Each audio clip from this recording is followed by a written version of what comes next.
Reciban el saludo siempre cordial y amistoso de su compañero y amigo Guillermo García. Estamos en Ande TVO, en uno de los momentos más críticos que puede tener el sector popular y sindical de Costa Rica, sosteniendo una huelga con un gobierno y con un Estado que prácticamente está dispuesto a arriesgar todo por dominar al movimiento popular. Hoy hemos visto el descaro con que la Asamblea Legislativa sigue impunemente estableciendo con toda claridad cuáles son los principios que fundamentan ese poder, beneficiar a los que más tienen y hacer que el pueblo, que nada ha sido responsable de toda esta crisis, sea la que pague la crisis total. Hoy hemos con gran tristeza de informarles que, bueno, ya sabemos que la Asamblea Legislativa inclusive está condonando a los evasores que no pagan los impuestos para que sigan haciendo de las suyas. Está quitándole impuestos a la educación privada, al INCAE, por ejemplo, que es una universidad privada donde la alta burocracia y la alta jerarquía de los poderes se prepara, y que le está imponiendo estos impuestos a la educación de las universidades públicas y a las escuelas y los colegios. Así es que en medio de este caos y este dolor, estamos con usted hoy animándolo y animándola para que no aflojemos. Como dice la canción, ni un paso atrás. Por eso hoy hemos querido pasar un rato con ustedes hablando de esta situación con un amigo y compañero de la ANDE y de la Escuela Gremial, que es don José Ramírez. Más lo conocemos nosotros como Fuller y todo el mundo. Yo creo que él se llama Fuller, pero le dicen José Ramírez. Sí. Es un exdiputado, es un ambientalista, defensor del medio ambiente, y que con su experiencia pues queremos hacer una conversación que nos aclare un poquito esto, aunque yo creo que ya todo el mundo tiene claro cuál es la situación real de este país. Pero bienvenido, don José, un gusto tenerlo aquí en Ande TVO, y esperamos que usted también se sienta a gusto con nosotros y que aprovechemos este espacio para hablar con nuestros compañeros y compañeras y con el pueblo sobre lo que estamos viviendo. Un respetuoso saludo a toda la familia andina, al pueblo costarricense que de una u otra manera pueda estar mirando el programa el día de hoy. Realmente es un placer estar el día de hoy acá. Efectivamente, estamos en una coyuntura nacional preocupante y yo quisiera enfocar tal vez el aporte que pudiera hacer humildemente el día de hoy, no tanto en números, porque en números creo que ya el ANDE, los sindicatos, los especialistas, los economistas han dado bastantes y contundentes además, sino que hay algo más de fondo que creo yo que la comunidad costarricense debe de no perder de vista, y es precisamente lo que está en juego. Lo que está en juego va más allá. Yo podría decir en este momento datos contundentes, como por ejemplo el informe que tengo en mis manos, que es un informe que tuve la oportunidad de recibir en Argentina como miembro de la Comisión de Hacendarios y como parlamentario en el periodo anterior, que tiene que ver con un informe que se llama Privilegios a cambio de nada, incentivos fiscales de las transnacionales en nuestra América. Y aquí hay una serie de datos contundentes que simple y sencillamente nos dicen que la oligarquía en los últimos 10 años no ha aportado a la realidad fiscal de ningún país de Latinoamérica y del Caribe. Y que quien ha tenido que echarse a cuestas el más o menos sostener la realidad fiscal han sido los pueblos latinoamericanos y caribeños. Y eso es muy importante porque eso es realmente lo que ha pasado en Costa Rica. En Costa Rica, quien ha tenido que ir resolviendo ha sido el pueblo costarricense, no los oligarcas. Y recordemos que Costa Rica tuvo un periodo en que no tenía déficit fiscal y que fue a partir de los PAES, luego con el tema del TLC y demás, que empezaron a meter a Costa Rica, al pueblo costarricense, en una deuda que el pueblo no buscaba. y el mismo ministro del gobierno anterior, de este mismo gobierno, pero el ministro del periodo anterior, así nos lo había dicho a la prensa, a las empresas privadas de comunicación de este país, en donde él decía que, por ejemplo, con el tema del TLC, Costa Rica, que en 1974 tenía un ingreso de 3,5% en comercio internacional, se vino abajo a caer en una pérdida de un 2,5%, que representa la mitad del déficit que tenemos acá. Y solo estamos dando un dato, el tema de los TLCs, ¿verdad?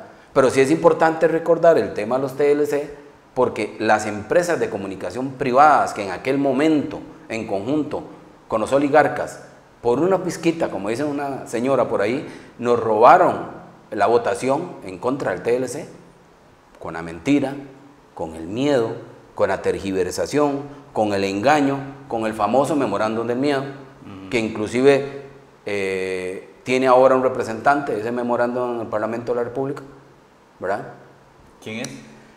El diputado de Liberación Nacional, Ajá. que fue parte del memorándum del miedo. Fue Kevin Casa, ¿no? Era uno de ellos, sí. Sí. Bueno. Pero al final... La verdad es que tiene todos, ahí prácticamente, salvo pues sí, unos cuantos. Pues sí, exactamente.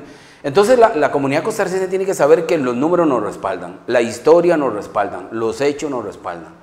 ¿Qué es lo que está pasando hoy en Costa Rica? Es una lucha entre el pueblo costarricense y la oligarquía costarricense. Porque ¿qué es lo que está pasando al final? Esto sabe cómo es, como que un dueño de una empresa que tiene 1 millón de empleados en un momento determinado y gana 50 millones, tiene un margen de ganancia, 50 millones en su empresa, resulta que le llegan a cobrar una deuda de 1 millón de colones por mes. Y el dueño de la empresa llega y dice, bueno, hey, me cobran 1 millón por mes, voy a ir a hablar con los empleados y le voy a decir, bueno, empleados, si ustedes no ponen 1.000 colones cada uno, esta empresa se cierra. Y resulta que ese dueño de esa empresa que ganaba 50 millones de colones, le cobra 1.000 colones a cada empleado para pagar una deuda que es de él, que es del dueño de la empresa, y le quita 1.000 colones a cada empleado y él sigue ganando no 50, ya 100 millones porque el empleado va a los 1.000 colones para no perder su empresa. Algo así, sin hablar de términos técnicos ni nada, es lo que está pasando con Costa Rica. Los oligarcas, los que se han hecho cada vez más ricos en Costa Rica, no quieren aportar como no lo han hecho en los últimos 10 años. En los últimos 30 años. O en los últimos 30 años. Tienes razón. Correcto. Buena la corrección. Y quieren pasarle la factura y endeudarnos a nosotros y a nuestras familias, a nuestros hijos e hijas por el resto de nuestra vida. A cambio de que ellos sigan siendo cada vez más ricos y más ricos. Y ese es el fondo de todo. Ese es el fondo de todo. Que ahora estamos en una lucha en la Asamblea Legislativa, le cuento, costarricenses. Cuando yo estaba en la Comisión de Hacendarios de la Asamblea Legislativa, duramos 2 años pasando el proyecto de fraude fiscal. Y precisamente uno de los diputados, que ahora es hermano de uno de los jueces, que hace poco dijo que una de las huelgas era ilegal, Álvarez de Santi, nos tuvo hasta las 9 de la noche pagando dinero de ustedes, costarricenses, escuchándolo contarnos una historia de una propiedad que tenían en La Alajuela, para alargar, para impedir que el proyecto de fraude fiscal se votara. Eso más otros diputados que tenían el mismo juego. Tuvimos a todos los empresarios privados pasando en fila en la Comisión de Hacendarios, prácticamente como si fuera una obra de teatro, con un papelito donde todos repetían casi exactamente lo mismo. La cosa era trazar. La cosa era que el proyecto de fraude fiscal no pasara. ¿Y qué pasaba con eso? Y que duramos 2 años en que todos estos oligarcas que tenían dineros medio oscuros tuvieron tiempo para acomodarlos, distribuirlos o hacer lo que quisieran para que no se los tocaran. Eso con un proyecto nada más, fraude fiscal. Imagínense qué podría hacer con el resto de los proyectos o con el fondo del tema que ahora nos tiene acá, que es precisamente el cáncer, dicho por este informe regional, el cáncer de la región, que es la evasión y la elusión fiscal. ¿Qué pasó cuando estábamos en el periodo de la diputación nuestra? Desviaron la atención. Las empresas de comunicación privadas, al igual que los diputados que seguían al unísono el son que les tocaba a los oligarcas, ¿verdad? Los que ahorita están controlando este país, empezaron a desviar la atención sobre la evasión y la elusión fiscal para direccionarla sobre el empleado público y sobre el empleo público, aunque los números nunca lo justificaran. Entonces ven la estrategia es desviar la atención sobre la evasión y la elusión Porque muchos de los que van y eluden son los que ahorita controlan los 3 poderes de la República. Tienen una cuota de poder en los 3 poderes de la República y eso tampoco lo podemos perder de vista.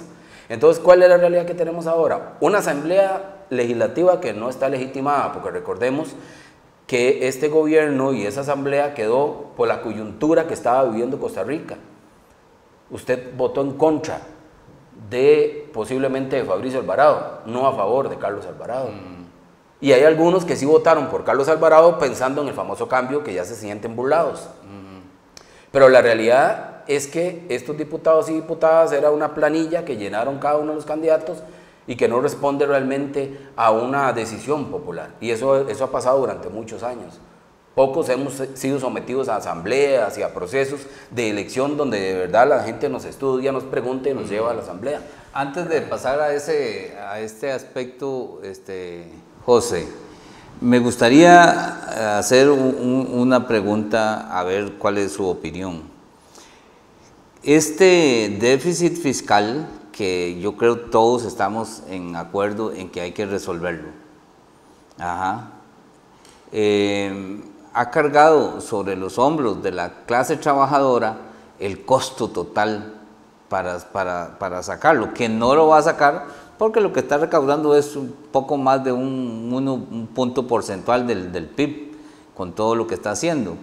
Mientras que sabemos que la evasión fiscal, según lo ha dicho la Contraloría General de la República, es un 8%, un 5% de ese fraude es fraude fiscal y un 4% es elusión, que es el mismo robo, nada más que arropado, digamos, con una cierta legalidad ahí que les permite hacer eso, pero que sabemos que se están llevando un 5%, pero ya se aprobó más bien en la Asamblea Legislativa, en este paquete tributario que carga sobre las espaldas de los pobres y del pueblo, se aprobó una inclusión para que se haga una amnistía a las empresas que se están robando el dinero del Estado y que más bien tengan chance, no sé cuántos tiempo para pagar, y si no pagan, pues ahí van pateando el tarro para adelante. Le pregunto, con esto, ¿es la clase trabajadora la causante de este déficit fiscal? ¿Usted qué piensa? En absoluto. No solo los informes internacionales, sino en la historia de Costa Rica, como ahora lo indicaba, demuestran con números que quienes son los responsables del déficit fiscal de Costa Rica son los oligarcas, los ricos, los que han gobernado este país en los últimos años, porque ustedes saben que la oligarquía está representada en todos los estratos y en los 3 poderes de la República también, y han podido acomodarse en los diferentes poderes. Pero estos gobiernos de turno, desde los PAES 1, 2 y 3, y después pasamos al tema de los TLC, esta oligarquía son las que han tomado estas decisiones. Con los PAES perdimos, el pueblo perdió, empezó a perder dinero el país. Luego con el TLC, ya dicho por el mismo ministro de Hacienda anterior y primer vicepresidente de la República, don Elio Fallas, era una pérdida del 2,5% del Producto Interno Bruto, la mitad del 5,7% del déficit fiscal actual. Y a esto se le suma la historia de los últimos 10 años en la región, en donde 4 son los factores que han incidido para el déficit que tienen los países, en especial el nuestro, que ha sido la evasión, la elusión, las exoneraciones y los incentivos. Vemos que, por ejemplo, con los incentivos fueron exorbitantes también, ganancias. Los oligarcas en este país, los que tienen las grandes empresas, no solamente tenían grandes ganancias, sino que además les daban grandes exoneraciones. Y esas exoneraciones en aquel momento tenían un objetivo, que era el de generar empleo y atraer inversión extranjera. Ninguno de los dos se cumple. Debieron haber quitado esos incentivos y que ese dinero ingresara a las arcas del Estado. Sí. Y con solo eso, evasión, ilusión, equilibrar, quitar esas exoneraciones, incentivos, y con solo cobrar bien las aduanas, por ejemplo, que están mal cobradas, este país estaría equilibrado, pero no hay interés de equilibrar el país. Aquí hay empresarios y oligarcas que quieren manejar el país como una pequeña empresa, como una finca, dijo un carajo, un expresidente de mal recuerdo, como una finca. Entonces, que agarran a Costa Rica, la alquilan, la empeñan para seguir ellos aumentando sus riquezas. La regalan. La regalan prácticamente. Digo, es la que alquilan. si la alquilaran algo quedaría. Y si la empeñan también. Es que el alquiler es porque las ganancias de ese alquiler solo la obtienen ellos, no el pueblo. Sí, correcto. Por eso decía la que están regalando. Exactamente, por eso le da el ejemplo de que, por eso se menciona que Costa Rica en este momento, efectivamente, con lo que es las exoneraciones y la evasión, la exoneración 5,7 del PIB, la evasión por el 8%. Usted suma esos dos, ya le dan ¿qué? 13,7. El déficit es del casi el 6. Sí. No solamente pagaríamos el déficit, sino que además tendríamos para invertir en infraestructura, programas sociales, becas, etcétera, comedores, carreteras, etcétera. Sí. Pero esa no es la estrategia de los oligarcas. Los oligarcas lo que quieren es seguir con su negocio, empeñar el país, que el pueblo siga pagando y empeñar a nuestras familias, que sea el pueblo que siga pagando el futuro de nuestros hijos. Sí, porque ¿qué es lo que? Ajá, exactamente, porque para aclararlo, ¿qué hacen las empresas que van a prestar dinero? Acordémonos del Dollar Today. Algunos que saben de historia recordarán qué significaba el Dollar Today en aquella época de Vanderbilt y toda esta gente, ¿verdad? Recordándole a los que tal vez no lo tienen tan presente, Estados Unidos llegó un momento que le dijo a los países centroamericanos, vea, vamos a hacer una cosa, yo le doy dos opciones a ustedes, países centroamericanos. O me aceptan un préstamo que yo les voy a dar de dinero, aunque no lo necesiten, con mis condiciones, que eso significa amarrar al país por siempre, ¿verdad? Con un interés bajísimo ¿verdad? Y si no me aceptan el préstamo con mis condiciones, entonces le mando toda la fuerza militar para obligarlos, para quitar ya sea al presidente o al que me esté estorbando, así de fácil. En este momento no ha cambiado mucho. Las empresas prestamistas, ¿qué es lo que le dicen a los oligarcas que ahorita controlan Costa Rica? Vamos a prestarle dinero, pero ¿cuál es la garantía? Cuando uno va a pedir prestado al banco, lo que le dicen es, bueno, yo le presto, ¿qué me da? Y la finca, la casa que usted tiene, es lo que usted tiene que poner a responder, costarricense, para que le preste el banco. Bueno, Costa Rica, ¿qué es lo que tiene que poner a responder? En este caso, lo que están haciendo los oligarcas es decir, ok, présteme para equilibrar un poco la cosa, ¿pero para qué? Para pagarle a los oligarcas que le debemos, porque hay oligarcas que todavía se les debe. ¿Y cómo hago para equilibrar eso? Porque no es ni siquiera para resolver el país. ¿Y cómo hago para pagar eso? Y endeudo el pueblo. El pueblo a partir de este momento va a empezar a pagar por siempre el dinero que estos mismos oligarcas, o la deuda que estos mismos oligarcas crearon. Eso es como una cuestión muy macabra. Más allá de lo técnico y lo legal, es la realidad. Y esos malos ejemplos se copian muy fácilmente, porque estaba viendo un programa en la televisión de esos papeles que aparecen pegados en los postes de luz, que dice préstamo de 2 millones, sin fiadores, sin nada. Y claro, la gente arranca los papelillos, se los lleva, llaman y sí, le dan $500,000, $1 millón de pesos.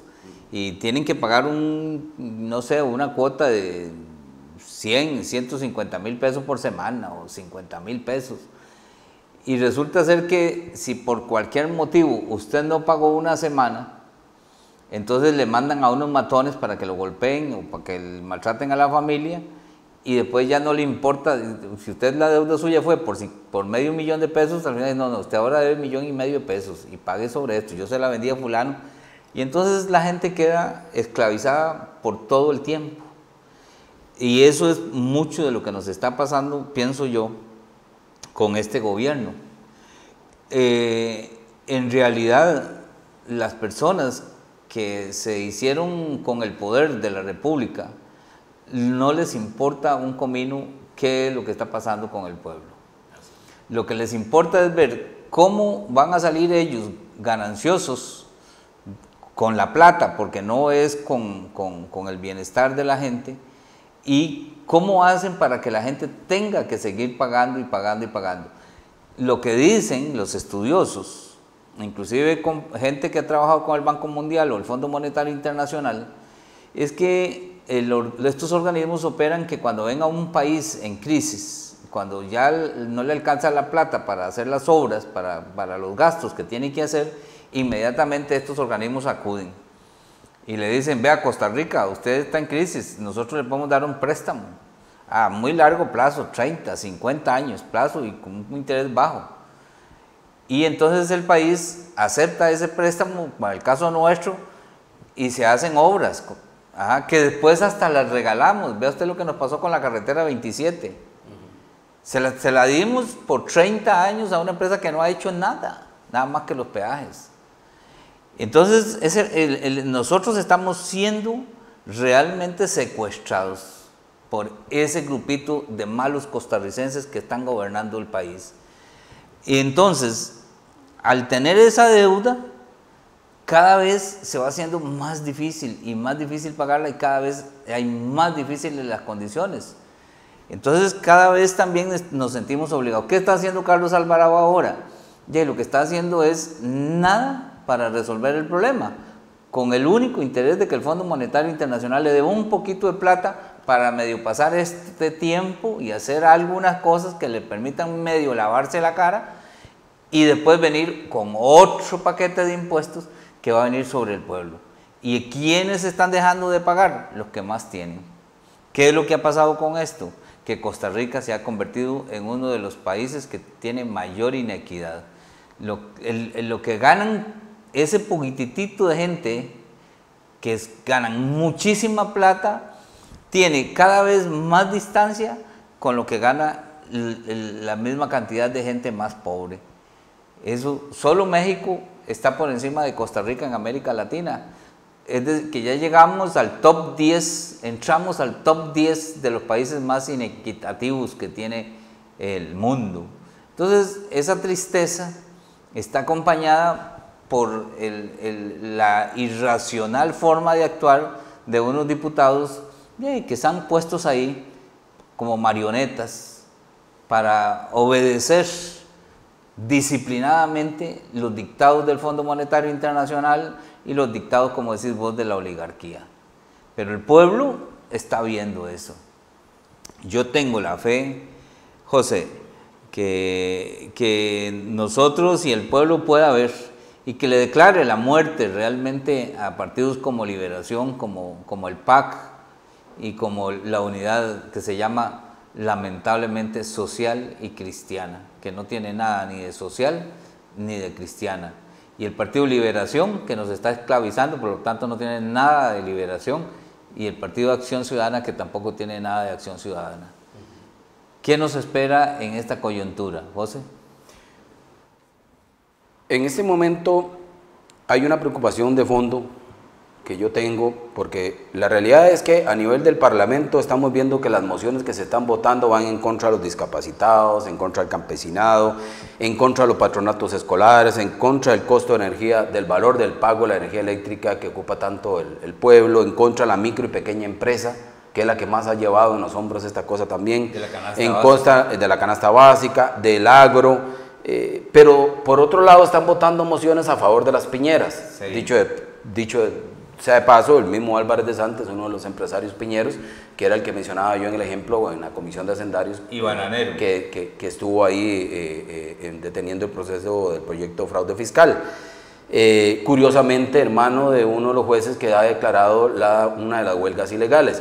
Vea usted qué curioso, seguimos hablando de que al final la oligarquía y el pueblo, ese es el punto. Ya trascendió la Asamblea Legislativa para mí, ya trascendió, no tuvo capacidad el gobierno de hacer absolutamente nada. Ya usted no sabe ni quién gobierna, si es Pisa o es Alvarado, no logramos distinguir ya eso. Entonces, ¿qué es lo que pasa? Que ahora llegamos a un punto en donde el pueblo, y eso es muy importante, el pueblo costarricense tiene que sentirse totalmente legitimado para la lucha en la que está, totalmente legitimado. No solo están defendiendo su familia actual, sino las futuras generaciones con esta lucha, como han sido históricamente las huelgas en este país trascendentales, nacionales. Porque hay que saber que las huelgas nacionales es diferente la dinámica a un movimiento popular de los muchos que han habido también por la negligencia e incapacidad de este gobierno. Las huelgas nacionales no son que se hacen a cada rato, eso tiene que diferenciarse. Pero lo cierto del caso es que el pueblo está legitimado. Yo he recibido mensajes de gente muy molesta que ya al ver esta manipulación, este juego que se está dando en la Asamblea Legislativa, donde ven que ya no hay posibilidad de que estos señores que están en el Parlamento puedan entrar en razón, más allá de seguir beneficiando a los oligarcas, y como vemos estas mociones, puede pasar a otros niveles que uno no quisiera. Y yo digo, el gobierno de la República, don Carlos Alvarado o quien gobierne, deben entender que si esto pasara a otro nivel, el único responsable va a ser el gobierno de la República, va a ser el Parlamento de la República, que no quiso poner coto, orden a esta situación que los números demuestran está a favor del pueblo y las decisiones que se están tomando van en contra de los intereses del pueblo costarricense. Y creo que ahí es donde está la parte más importante del momento histórico en que estamos en Costa Rica y que ojalá no haya necesidad de que pase, pero si pasara, el pueblo está totalmente legitimado y hay responsables y tienen nombres y apellidos. Don Carlos Alvarado como presidente y todo su gabinete y el Parlamento, porque era el que tenía, como decimos en Costa Rica, la papa en la mano y no quisieron o tuvieron miedo o no sé qué otras cosas pudieron haber pasado para que sigan votando esta inaceptable show, show, ¿verdad? de emociones no que van en contra de todos los sectores del país. De ver semejante, no me puedo explicar yo cómo puede una educadora o un educador llegar a una clase a explicar cómo funciona el sistema democrático. No puedo todavía, yo no me cabe en la cabeza cómo podría explicarlo a los chiquitos, porque los chiquitos también están en la jugada. Claro. Ahora, hay otra cosa, estratégicamente tenemos todavía un eslabón que aunque está muy manoseado, que es el Poder Judicial, todavía tiene que resolver muchas cosas que tienen que ver con este paquete, porque se han atropellado muchas cuestiones establecidas constitucionalmente. Por ejemplo, usted hablaba antes de las personas discapacitadas. Se puede hablar también de las personas adultas mayores, que acabamos con bombos y platillos de celebrar una convención de la persona adulta mayor. Acabamos también de presenciar todo un show mediático sobre cómo implementar el convenio 169 de los pueblos indígenas. Y ahí podemos seguir enumerando, usted a los agricultores, a las personas discapacitadas. Es decir, hay un montón de leyes que se están violentando precisamente con este proyecto. ¿Será factible que todos nosotros también empecemos a enviar a la Sala Cuarta recursos porque se están irrespetando nuestros derechos constitucionales? Las personas con discapacidad, los indígenas, los agricultores, los arroceros, todos están siendo violentados en sus derechos constitucionales. Por lo tanto, tenemos derecho también a que la Sala Cuarta nos defienda en este caso. ¿Es factible? ¿Será estratégicamente recomendable que empecemos a enviar recursos de amparo de inconstitucionalidad, de esta ley, de este paquetazo tributario ante la Sala Cuarta? Yo quisiera pensar que efectivamente el Poder Judicial, si bien hay algunos elementos ahí que no son tan sanos para este poder tan importante para el país, quisiera pensar que la mayoría que hay una gran mayoría que puede equilibrar las fuerzas en ese Poder Judicial para que de verdad imparta justicia pronta, cumplida y equilibrada, equitativa. Y desde ese punto de vista yo creo que sí sería interesante que se puedan mandar esos recursos, porque ahí podríamos medir, tomar el pulso de qué están hechos el Poder Judicial. Cuando yo estaba en el proceso de la diputación anterior, se dio una situación bastante difícil con el Poder Judicial, y el Poder Judicial tuvo que empezar a emplearse a fondo para poder volver a equilibrar una situación que se salía de las manos en contra del mismo Poder de la República. Y creo que ahí hay gente muy buena, y creo que esa gente muy buena es mayoría, y que tal vez pueda equilibrar la cosa. Es una esperanza que se tiene, ¿verdad? Usted sabe que muchos para los que han leído algunas de las manifestaciones de ilegalidad, de las huelgas que han salido, tienen deficiencias serias, tienen debilidades muy importantes. Entonces usted se pregunta, ¿pero cuál es la intención de un juez declarar tan en carrera? Yo no manejo las leyes o no soy abogado, pero yo no sé si eso por ley tendrán que responderlo tan rápido, o hay un tiempo determinado que los jueces no tienen presión para contestar tan rápido, porque si fuera así, ¿por qué contestan tan rápido? Y si fuera así, si contestan tan rápido, ¿por qué con esas deficiencias? Yo creo que no es por un asunto de capacidad. ¿Será que hay presión para que se conteste rápido, empezar a entrar en ese juego en el que entró el gobierno de tergiversar, de engañar, de enredar, de mentir? de montar hasta en programas que no son tan seguidos, tarimas que dan realmente vergüenza como ciudadano para disque dar un mensaje de que todo está bien. O sea, es que la cosa es complicada, es deprimente hay veces, ¿verdad? Demasiado, pero también al mismo tiempo es esperanzador en esto. La prensa tan vendida, digamos, porque los patrones de la prensa nacional es La Nación. Si La Nación no les da el dictado a todos esos periodistas que hay en esos programas de radio, Nuestra Tos y los otros que están en radio, en otras emisoras y todos esos programas que obedecen así claramente los dictados de La Nación, y hemos visto ridículos tan impactantes en es decir, esta huelga ha sido muy develadora, nos ha mostrado cómo es que funciona ese tipo de poder tan vulgar, ¿verdad? Una orquesta de periodistas vendidos totalmente a esos oligarcas que son los que le pagan para tener esos programas o que son los que le dan empleo y les pagan otras cuestiones. Ya han visto ahí, por ejemplo, de una periodista que tiene un programa que cuánto le da en un ministerio y en otro ministerio, un montón de plata por millones, pero han cometido errores garrafales. Por ejemplo, después de la segunda manifestación, que fue multitudinaria, el periódico La Nación no sacó ni una sola noticia sobre esa manifestación, tratando de acallarla. Y en los medios de información, como decir los de Canal 7, Canal 6 o en esas emisoras de radio, eran 4 gatos, decían, los 4 gatos, por eso la marcha segunda que hicimos se llamaba la marcha de los 4 gatos. Y la Extra sacó una página que decía 1 millón de gente en la calle. Bueno, hay gente que dice que no es el millón, pero si no era el millón estaba muy cercano porque nunca se había visto una manifestación de esa magnitud. Entonces, es ridículo que si la gente está ahí viendo esa manifestación, participa de eso, o ahora por medio de los teléfonos, esto se reproduce a una velocidad impresionante. Y no existe en ningún rincón de Costa Rica que haya una familia en donde por lo menos no existan 2, 3 o 4 teléfonos de estos. Correcto. Entonces la gente está viendo la realidad y los canales esos de televisión que quieren ocultar la luz del sol con un dedo, o esos programas de radio que también tienen eso, hasta políticos vemos nosotros que están así a rajatabla, ¿verdad? Que se llaman, ¿cómo se llaman estos? Los sabios nacionales, o ¿cómo se llaman grupo que hacen, que vienen a dar soluciones a todo el país? Los notables.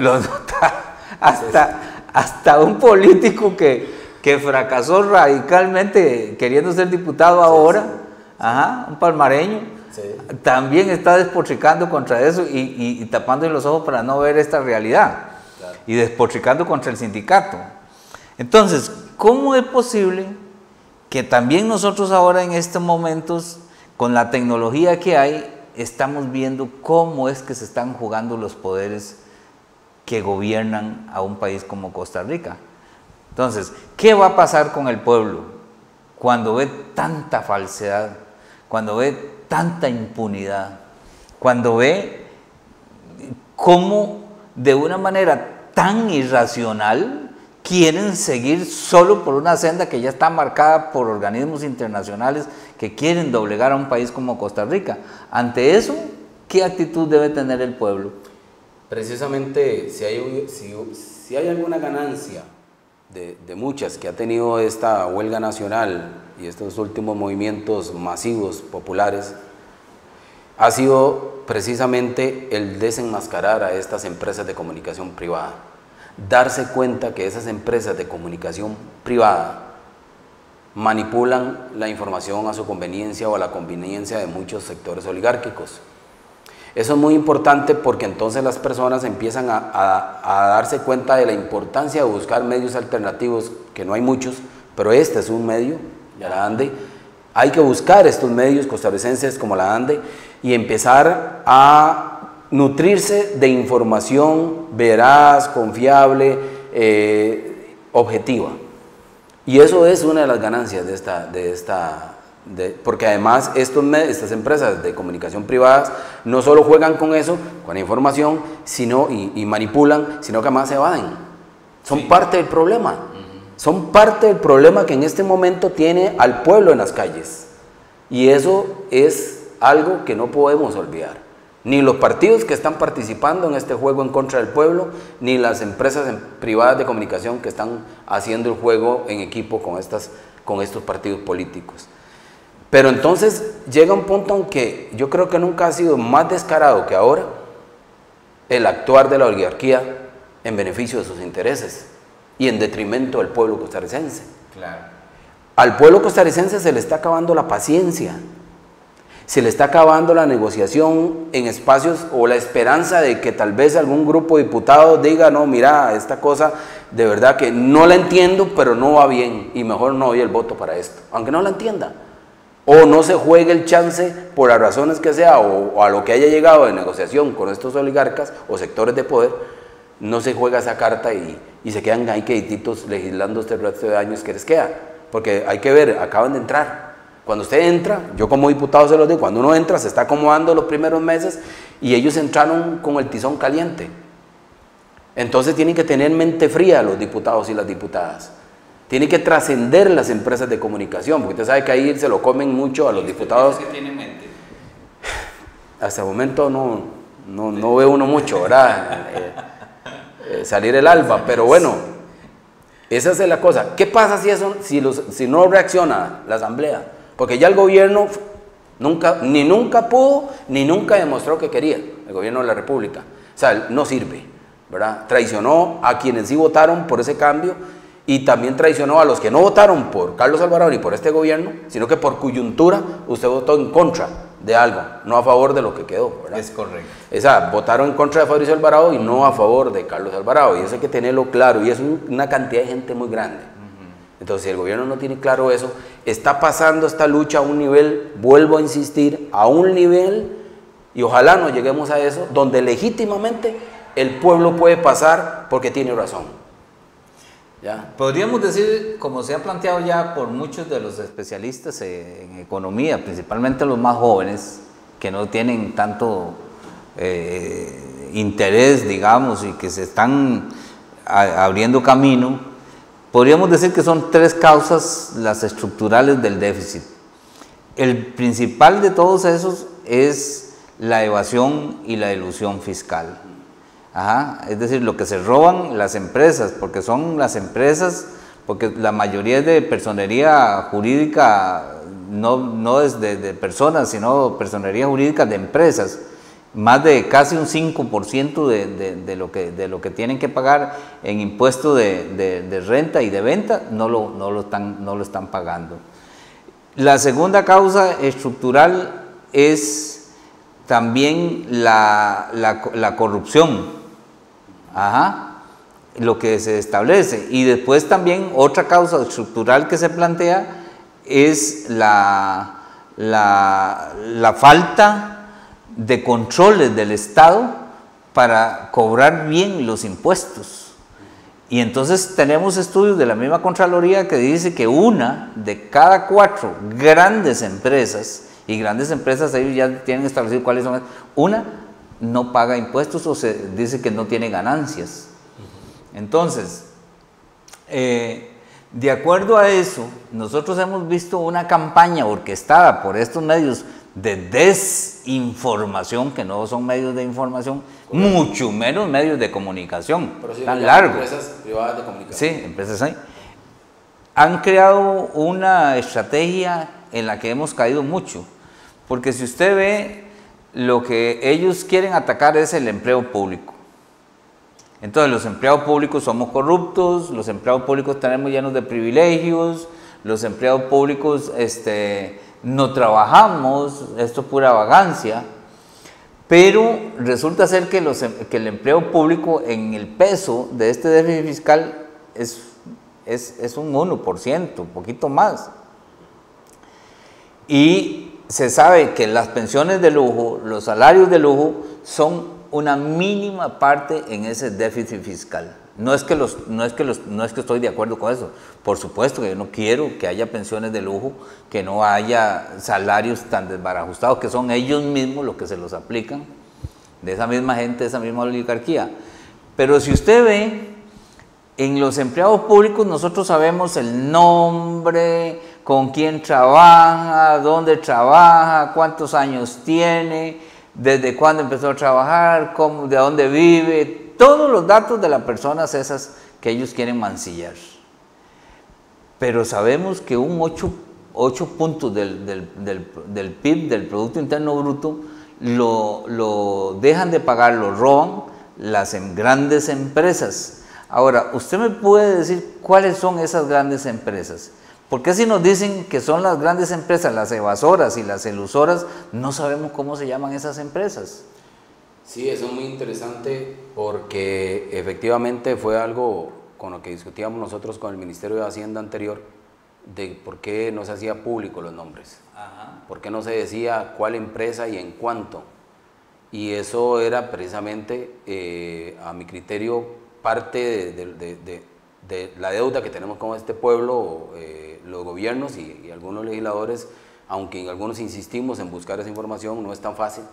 Y es porque estos grupos que evaden son parte de esta oligarquía que es la que controla el país, que es la que tiene un poco de cuota, la que va y hace lobby en la Asamblea Legislativa, la que va y hace lobby en el gobierno de la República, la que tiene los mecates sostenidos de este país. Entonces, las que inclusive deben de jugar con las empresas de comunicación para poder seguir manipulando el pueblo. Entonces, no es tan fácil, ¿verdad? Es como viene el cuento de la deuda, ¿verdad? ¿Quién se gana? ¿Quién tiene la ganancia del pago de la deuda? Que es el 53% del presupuesto nacional. ¿Quiénes son los que se ganan ese margen de ganancia e intereses que paga el Estado año a año en el presupuesto de la República, del gobierno central? Y resulta que esa información es secreta. Hay posiblemente hay algunos bancos ahí, pero hay personas también. ¿Quiénes son? Los mismos que crearon el déficit, porque estos no son errores.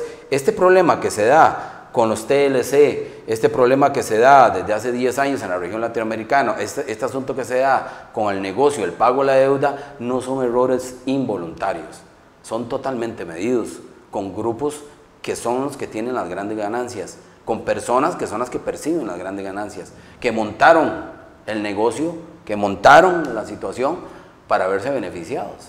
No hay error, es un negocio. Sí. Y ese negocio es un cálculo económico-político. Que hoy muy poquitos son los que están ganando millones y la mayoría del pueblo llevando la carga encima. Por eso es que ahora usted llega y le pregunta, pero si se pasa este combo fiscal, ¿cuánto va a recoger? Ni un 1%, 0,14%. Usted que estuvo en la Asamblea Legislativa, José, con la investigación de los papeles de Panamá, esas empresas ¿tenían nombres y apellidos o no?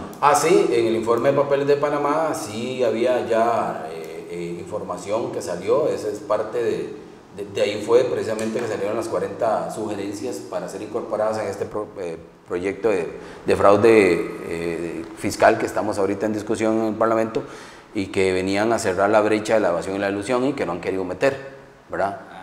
Pero eso es un informe que merece todo un programa. Ese informe de los papeles de Panamá, aún así le faltó, para mi criterio pudo haber sido más profundo y todo, pero bueno, ese es un programa que podríamos hacer con el informe de papeles de Panamá, ya como respetando el trabajo que se hizo en ese momento y empezar a dar la información y los datos con más detalle. Por supuesto, claro que sí. Pero sí, hay que darlo. Ajá. Y otra cosa, digamos, que también llama la atención en esta situación, al fin y al cabo, es de lo que usted hablaba anteriormente. Es decir, habemos un pueblo entero tirado en la calle para influenciar a esos malos hijos de esta patria que quieren beneficiar a empresas privadas, inclusive transnacionales que no son del país, que están explotando, que están llevándose la sangre de este país, de los hijos de este país. Y estamos tratando de influenciar con todo el peso del pueblo, presionando sobre ellos y no los escuchan. Pero aún con la propuesta que hizo la ministra de Hacienda inicial, con la que ingresó a la Asamblea Legislativa, y que todo el mundo estaba de acuerdo al final de cuentas, de un momento a otro, y no se sabe cómo, porque nadie ha visto gente, nadie ha visto, de un momento a otro, llegan y le quitan a esa propuesta que lleva la ministra de Hacienda, burlándose aún de la misma ministra de Hacienda, que con toda seriedad hizo su propuesta, y eliminan todas las imposiciones que iban a tener esas empresas y les dan beneficios extras. Por ejemplo, como la amnistía o el perdón de las deudas. Se roban la plata y todavía le perdonan y les dan ventajas sobre eso que se llevaron. Y que le están robando al pueblo, porque es al pueblo al que le están robando. Y entonces por eso que el país cada día tiene una brecha de inequidad más grande. ¿Cómo es que funciona la Asamblea Legislativa? De manera que nosotros encontramos a un fantasma que nadie ve, que nadie habla, que nadie conoce, salvo que, bueno, ahora vimos a uno de los cooperativistas, que este señor Navas, que le estaba pidiendo 70 millones a cada cooperativa para ir a hacer lobby a la Asamblea Legislativa, que salió ahí en los periódicos y en todo lado. ¿Cómo funcionan esos fantasmas en la Asamblea Legislativa que mueven esos hilos para que estas grandes empresas tengan todos los beneficios y que sea el pueblo el que pague todos estos exabruptos? Antes de ingresar al Parlamento, la mayoría de candidatos son estudiados, son medidos, de dónde vienen, cuál es su historia, cuál es su posición, si es de izquierda, derecha, ¿verdad? O algunos que se llaman de centro, que no son ni chicha ni limonada. Una vez que usted entra al Parlamento, usted es abordado por los diferentes sectores o empresarios y empiezan a medirlo para ver hasta dónde pueden o no negociar con usted o manipularlo a usted o trabajar el posible voto que usted dé sobre un proyecto. Si la ciudadanía, yo le preguntara a los costarricenses si alguna vez me vio yo era miembro de la Comisión de Hacendarios. Yo estuve 4 años discutiendo en contra de muchas de las propuestas de este proyecto de fraude de combo fiscal, que ahora le llaman. ¿Y cuántas veces salí yo en la televisión manifestando mi posición? ¿Cuántas veces me dieron a mí oportunidad de hablarle a la comunidad costarricense? Si no es 2, es ninguna. Pero habían diputados que les daban cámaras permanentemente, aunque no estuvieran en la comisión, pero los ponían a hablar de todos los temas, ¿verdad? ¿Qué quiero decir con esto? El Parlamento es un gran teatro, en donde los directores de la obra que se va construyendo son estos oligarcas, son las empresas de comunicación privada, son las negociaciones de los grandes que controlan este país.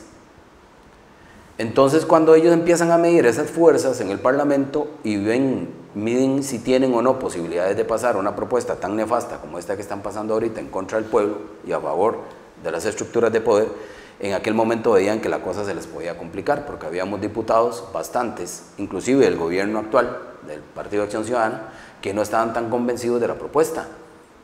Entonces ellos prefieren ir enfriando la cosa, ir metiendo menciones, ir enredando, ir deteniendo, ir tergiversando, ir confundiendo, para empezar a ir metiéndole mano al proyecto en favor de esta clase oligárquica, como está pasando ahorita, y esperar a la siguiente asamblea, aunque sus cálculos eran otros, ¿verdad? Posiblemente Liberación Nacional quería tener más control, posiblemente la Unidad Social Cristiana también quería tener más control. Al final quedaron como quedaron, pero se unieron, es lo mismo, ¿verdad? Bueno, todos están ahí en la misma línea.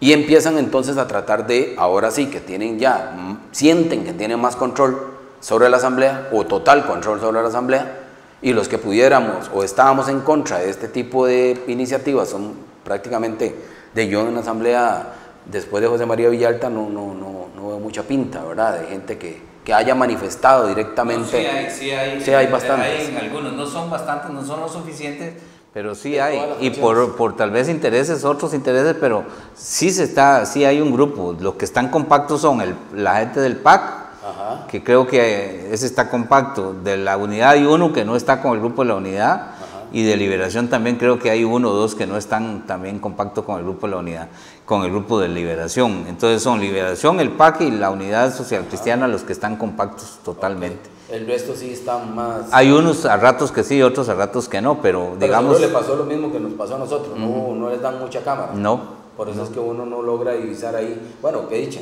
entonces van a algún grupo ahí importante.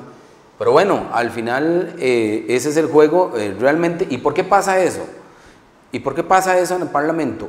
Porque si usted se pone a ver, no existe un verdadero método, y eso es otra discusión para otro programa, de participación y elección efectiva de un pueblo en la toma de decisión de quién nos va a representar ese Parlamento.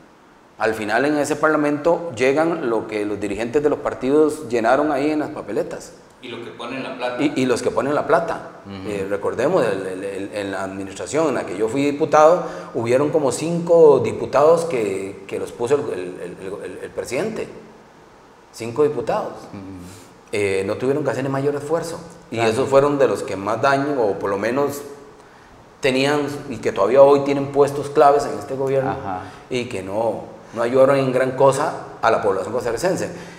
Entonces, cuando usted me preguntaba, ese es el Parlamento, una gran obra de teatro en donde quienes dirigen la obra son las grandes empresas de comunicación privada, en suma con grupos de poder que controlan este país, grandes empresarios que llegan a jugar las cartas y a ver cómo manejan el Parlamento. Y son los dueños de los partidos políticos. Y son los dueños, sí. Porque esos son los que pagan, pero no se ven. Correcto. Y que después mandan. Entonces, todos estos que están ahí, diputados y todos esos, son mandaderos. Es decir, simple y sencillamente obedecen. No tienen criterio propio porque no pueden tener criterio propio. Liberación está jugando las cartas. Este jefe de la fracción de Liberación, ya él se siente casi presidente de la República para las próximas elecciones. Entonces, claro, él ahora se acomoda para que cuando él llegue, supuestamente, a ponerse la corona de rey, las cosas estén calmadas en Costa Rica, el pueblo esté domesticado, las cosas siguen.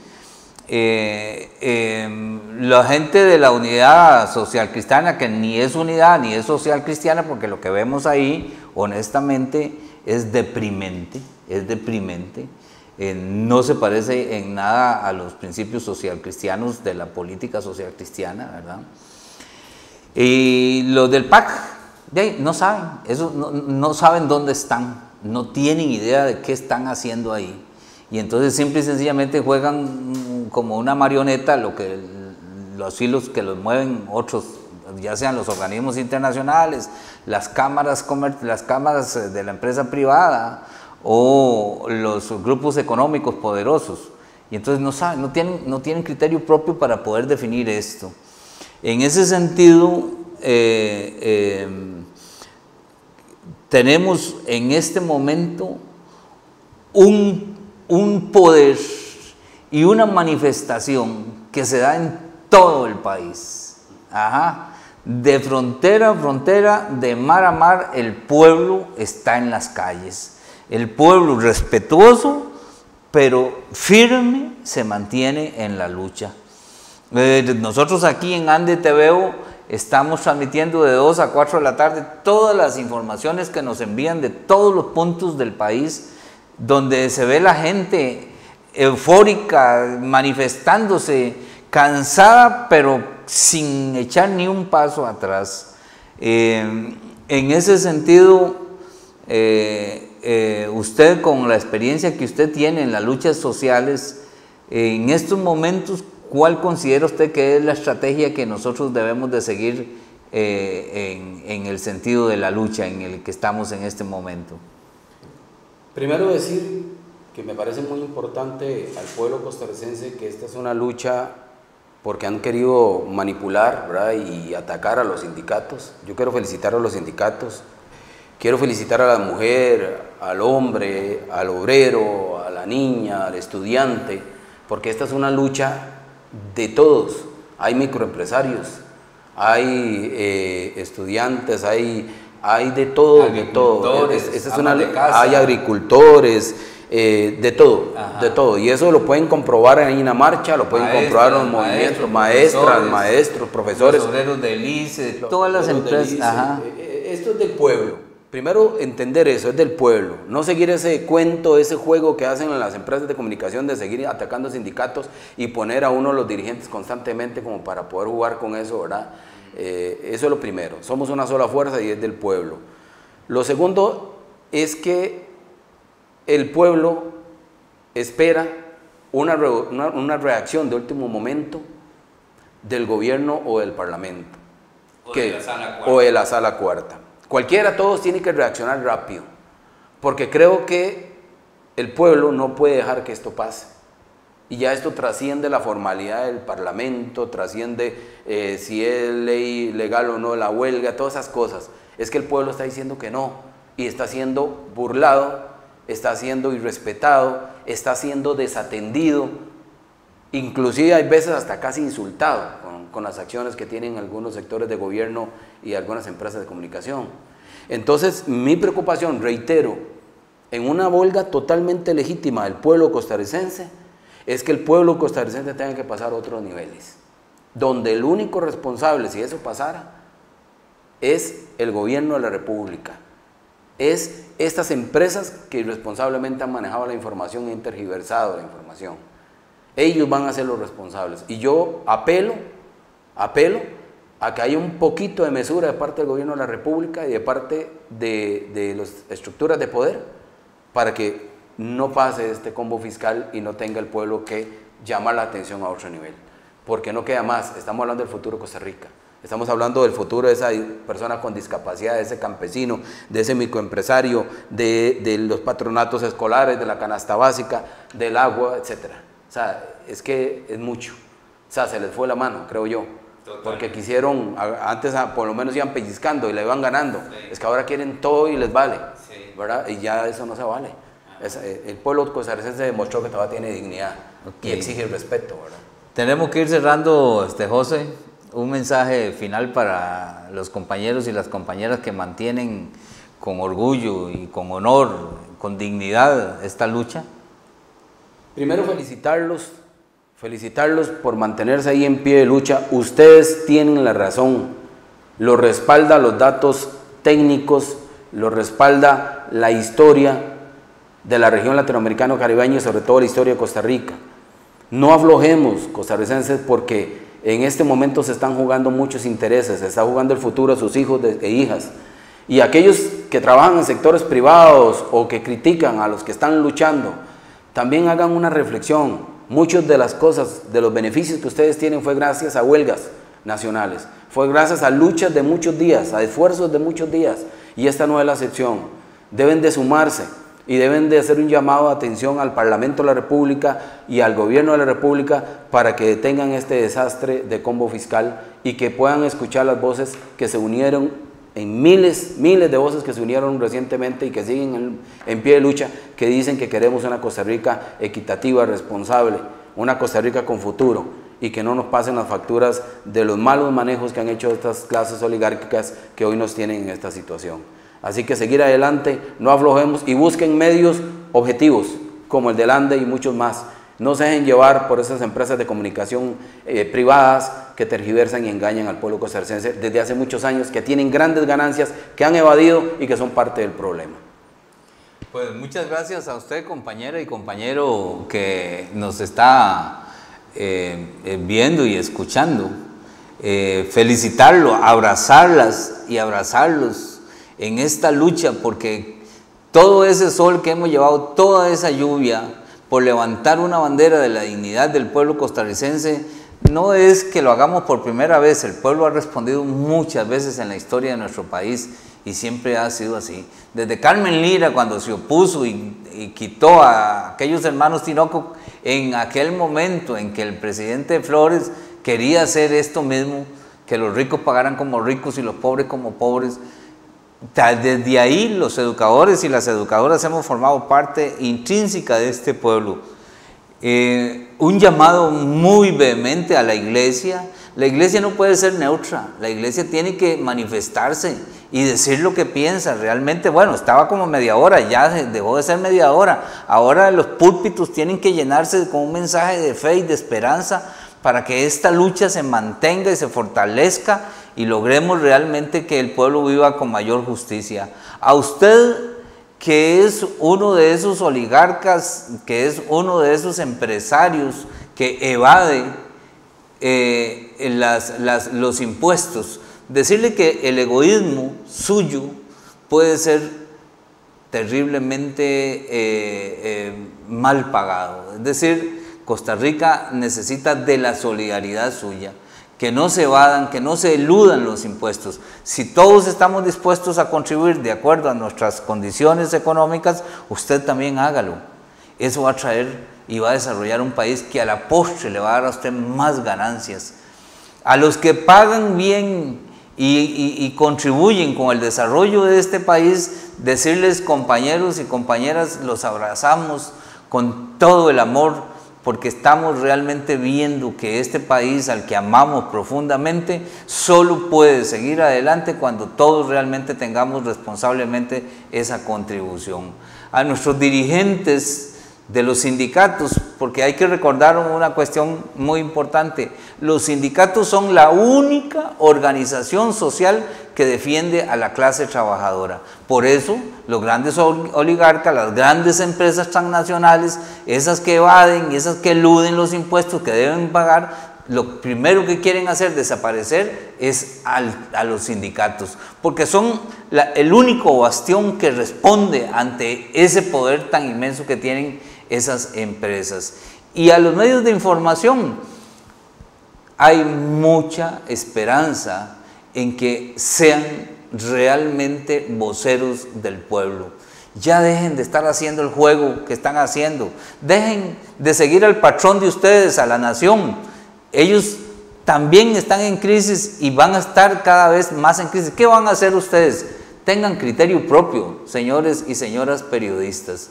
Y a todo el pueblo costarricense, realmente abrazarlo con el cariño y el amor que todos nosotros como educadores y educadoras forjamos en común para hacer de este un país y una patria libre.